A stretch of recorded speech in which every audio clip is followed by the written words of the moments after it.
Hello, Alive Again. It's me, Katrinah. I'm back for day 117 of our journey through the Bible in a year. Today we're reading 2 Samuel 12, 26 through 31, 1 Chronicles 20, 2-3, and then 2 Samuel 13 and 2 Samuel 14. So in the first two chapters, we basically are reading how David took over all the cities of the Ammonites, set all the people there to labor, and then returned to Jerusalem. In a nutshell.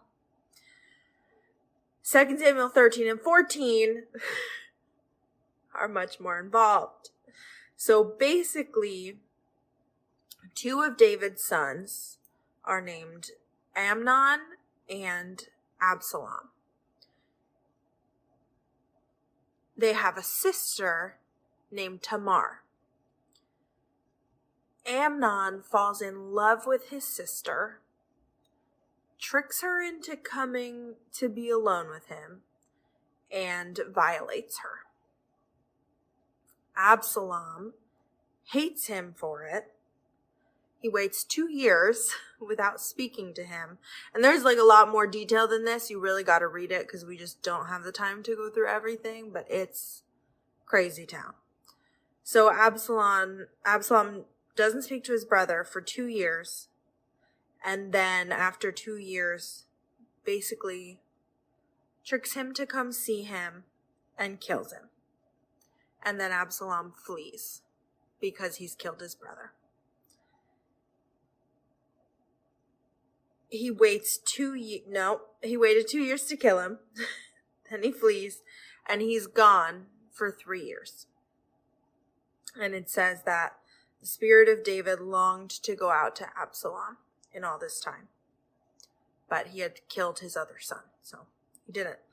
So then Joab used a woman who was pretending to be a widow to trick David into realizing that he should bring Absalom back. And so David calls for Absalom to bring him back to Jerusalem, but he doesn't allow him in his presence. And so Absalom then spends 2 years in Jerusalem without seeing his father, being right there, but never being in his presence because of what he did. And so he wants to see his father and face whatever consequences he may face, but he wants to be in the presence of his father. And so he calls for Joab to come and see him. And Joab ignores the call and doesn't come. He calls a second time. He doesn't come again. So then Absalom sends his servants to Joab's field and tells him to set it on fire. And they do, and then Joab comes and says, "Why did you have your servants set my field on fire?" And he says, "Well, you wouldn't come, and I need to talk to you." And he says, "I want to see my father." And he says, "If he finds guilt in me, he may kill me. But at this point, what's the use of even coming back here? Why would I leave my hiding place if I'm still shunned from the presence of my father?"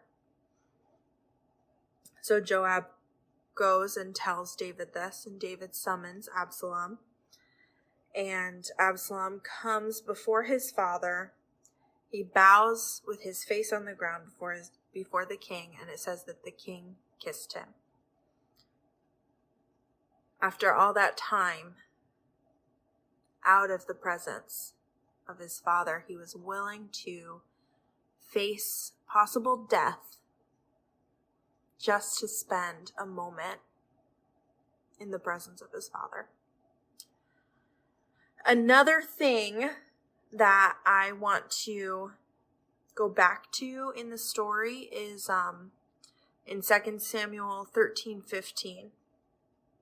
And I found this important to talk about. It says that Amnon, the brother who had violated his sister, it says he loved her, and is what it says. And, she begged him not to do it. He did it anyway. It says he was stronger than her. He prevailed and he violated her. And as soon as that happened, it says, then Amnon hated her with very great hatred, so that the hatred with which he hated her was greater than the love with which he had loved her.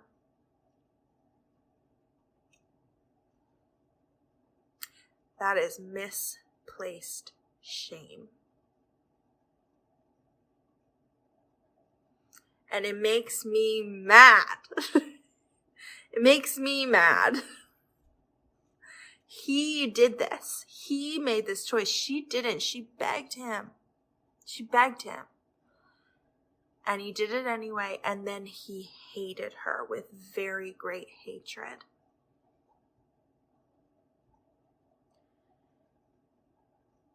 I think it's important whenever you have hatred towards anything, anyone, any group of people, whatever the case may be, explore that. Explore that. And sometimes, it is because that particular person did something awful. Sometimes it is not. It is not always misplaced shame. But I tend to find what I dislike in others to be things that I dislike in myself.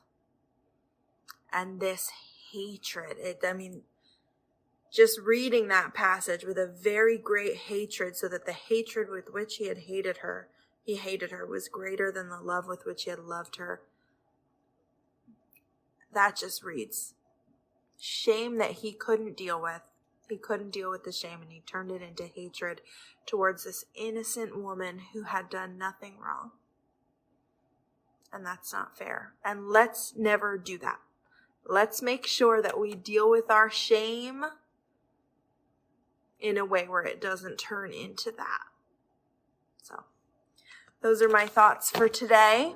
And I will see you guys next week. But keep on trucking, because we're doing really good. 117 days. Thank you. Bye.